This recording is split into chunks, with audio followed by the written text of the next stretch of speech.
introduce myself. My name is Professor Dr. Kerim Gündoğdu.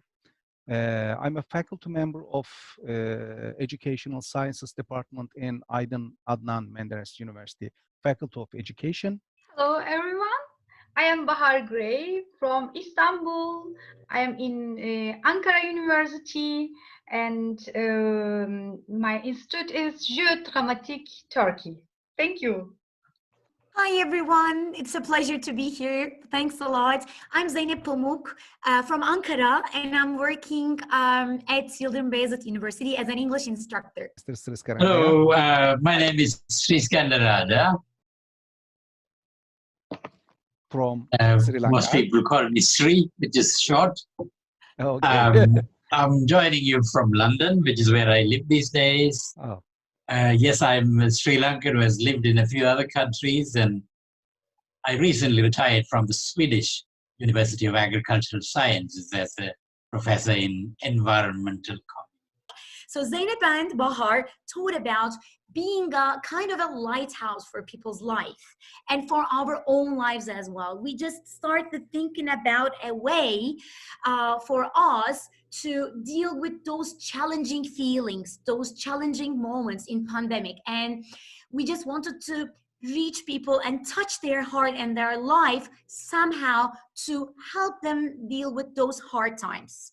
We decided, as I told you, we decided to use art as our medium, as our approach to our participants. But here we use various art forms, different aspects of art. For instance, we use painting, sculpturing, creative writing, poetry writing, jeu dramatique we use, or meditation, yoga nidra we use, or dancing we use, and sometimes Bahar, since she's capable of playing several instruments, she made some music for us. So these were all our different aspects or mediums to approach to our participants. First, participants collected sentences, words, and sounds for a week, for the entire week, that they hear often or that they got attracted to from different resources. Different resources may include friends, family members, TV, social media, even some regular sounds from their sound, like vacuum cleaner's voice, for instance. So they were free to collect any sound, any way of expression that they were exposed to. As the second phase, they recorded all these sentences, words, sounds, and shared them with the workshop leader. Bahar was leading that procedure, by the way. Third step, on the day of the workshop leader assigned a specific feeling to each participant, such as, okay, you are angry, you're stressful, you're peaceful, jealous, etc. Later, everybody read her words, sounds, and sentences aloud with that specific feeling. Later, the workshop leader assigned, it's kind of the same, so we can skip to the fifth stage. Although the participants listened to each other carefully, one by one, and they are asked to write down the expressions that they were mostly affected to and attracted to. So participants listen to each other, and once they hear a statement, an expression, or a sound that they feel really attracted to, they just jotted it down. As the next step, everybody read the expressions they had collected from the others aloud this time, but they used their neutral tone, neutral voice. And as the next step, the participants were asked to choose only one expression that didn't belong to themselves originally, that they collected from a fellow participant, and this time read it aloud with the feeling they chose themselves. So if they wanted to read it in a jealous manner, they did it so, in an aggressive manner, or in a very peaceful or happy manner. So that was totally their own decision. And after the bell rang, by Bahar again, each and every participant read their expression in the way they wanted, one by one, and a collective pandemic voice recorder was created eventually after the course of 3 hours. So it was like the inner voice of our, and to see how were they affected from the whole procedure. And our first question was, how would you define the artistic reflection workshops in 3 words? We have color-coded all the words they have written so far. And if you check out the red ones, you will see that. So what did they change? And we offered them several options. And the other question, it was an open-ended question actually. Were there any challenging moments for you in the course of the workshop, we asked. And some people said that expressing myself was not easy at all.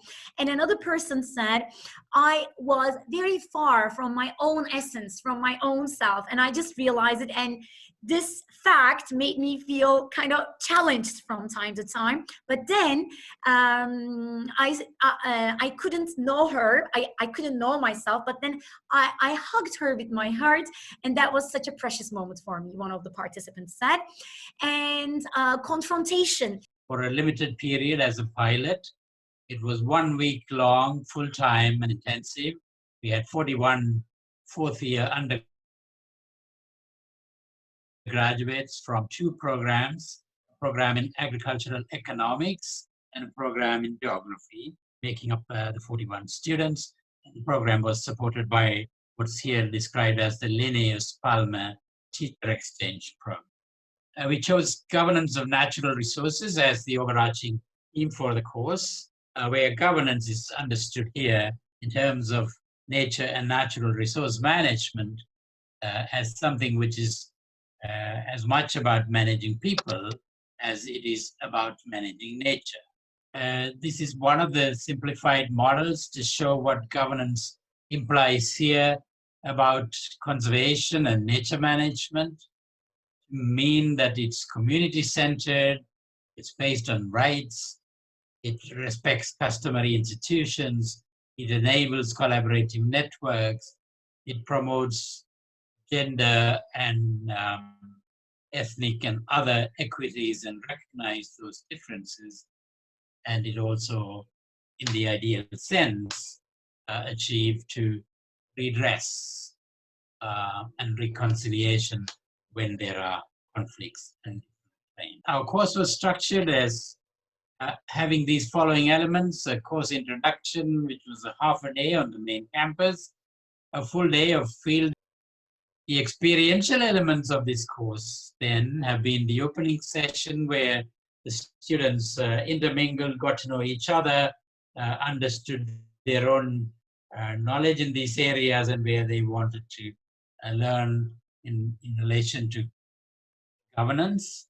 The excursion itself took us through these 7 locations, exercises, starting with an idea phase from which they initiate and identify a problem and then formulate the problem in a manageable way and then process the problem in groups and then conclude the exercise by writing a project report, and in the end back again by writing a reflective postscript about their own learning.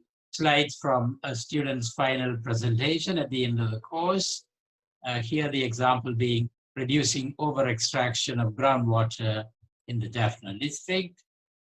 This is the class, the group that dealt with this project, presenting themselves, in which recent possibilities to use tube wells to extract the water. They recognize, formulate the problem into a problem statement. They develop what's called a problem treatise of this particular specified problem. Then they did some self-evaluation of how it was for them to work. Now I'm relating to some of the reflections of my own as an experiential educator, drawing from the work of my colleague, Professor Morden. Transforming experiences into meaning is the basis for designing and enacting socially desirable, culturally feasible, and ethically defensible improvements, which is what leading to our praxis. Very early on in my work in Australia at this time, in the 80s and 90s, we formulated the notion of praxis as an emergent property of linking theory and practice as an interplay between these two aspects where theory. Zeynep Pamuk and Bahar Gürey. Can you read? Yes, I'm reading. Okay. Hello, I would like to address my question to Zeynep Pamuk and Bahar Gürey. Did you find any chance to work on specific theory in your workshops as Pedagogy of the Oppressed by Freire or Forum Theater by Augusto Boal? If yes, how was your experiences? She said. Thanks a lot, dear İlknur Dinç, for this beautiful question. But we didn't use these specific two models or theories in our workshops. We have some superficial knowledge about Augusto Boal and Freire, but we didn't have a chance to apply them into our workshops.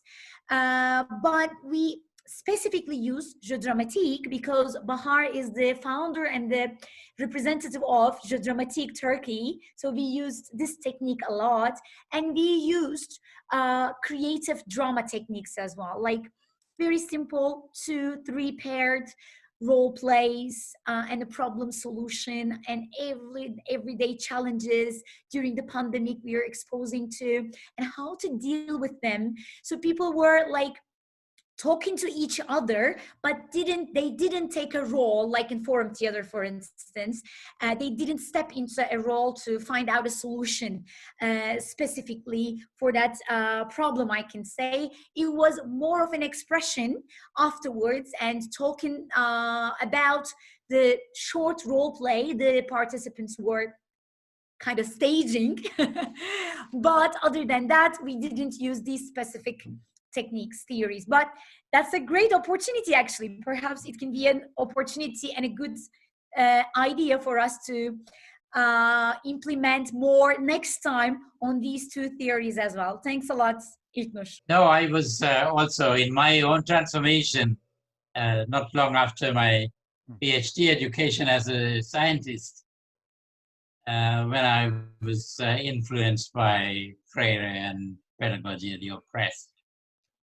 So the time when I was seeking out experiential education, it was very important for me. And I work with role plays in my classrooms. And Great. Lately, I'm also working with a theater action group who are, of course, coming from Boal's arena. So I'm also learning and become meaningful in the performance area in community level. At the moment, it has only been in classroom in limited ways. Mm-hmm. Thank you. Thank you. Time is over. Thank you for participating and thank you for enlightening all attendees and me as well. Thank you for sharing with such a great works. And best regards to all attendees and all panelists. Thank you so much. I'm so pleased to know you. Thank you.